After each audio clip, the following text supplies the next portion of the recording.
ఉపవాసము అంటే అర్థం ఏంటి? మనలో చాలా మంది ఈ లెంట్ డేస్ లో 40 దినాల ఉపవాస ప్రార్థనలో మనం పాల్గొంటాం.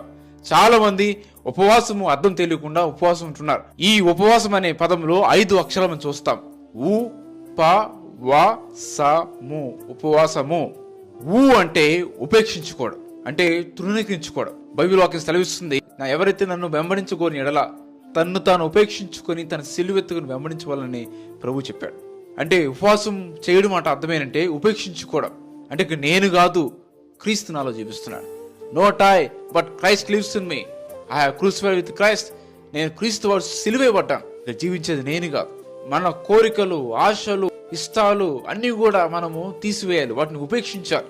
రెండో అక్షరం ఏంటంటే పా, అంటే పరీక్షించుకోవడం, అంటే ఎగ్జామిన్ చేసుకోవాలి.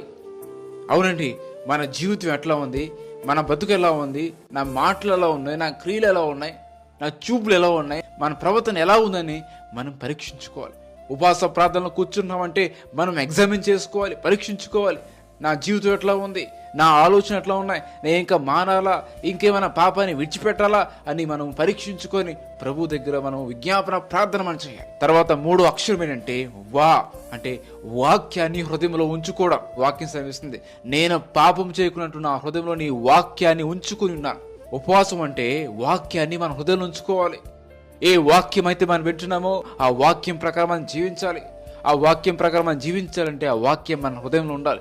ఆ వాక్యం మన హృదయంలో ఉండాలంటే ఆ వాక్యం మనం వినాలి. తర్వాత సా అంటే సహవాసం చేయాలి. దేవుని బిడ్డలతో మనం సావాసం చేయాలి, దేవునితో మనం సావాసం చేయాలి. ఈ లోక స్నేహము దేవునితో వైరమని వాక్యం సెలవిస్తుంది.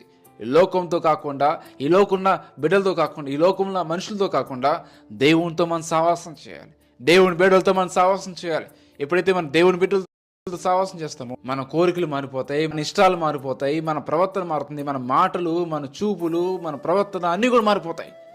దేవుని బిడ్డలతో మనం సావాసం చేయాలి, దేవునితో మనం సావాసం చేయాలి. ము అంటే ముందుకు సాగడం.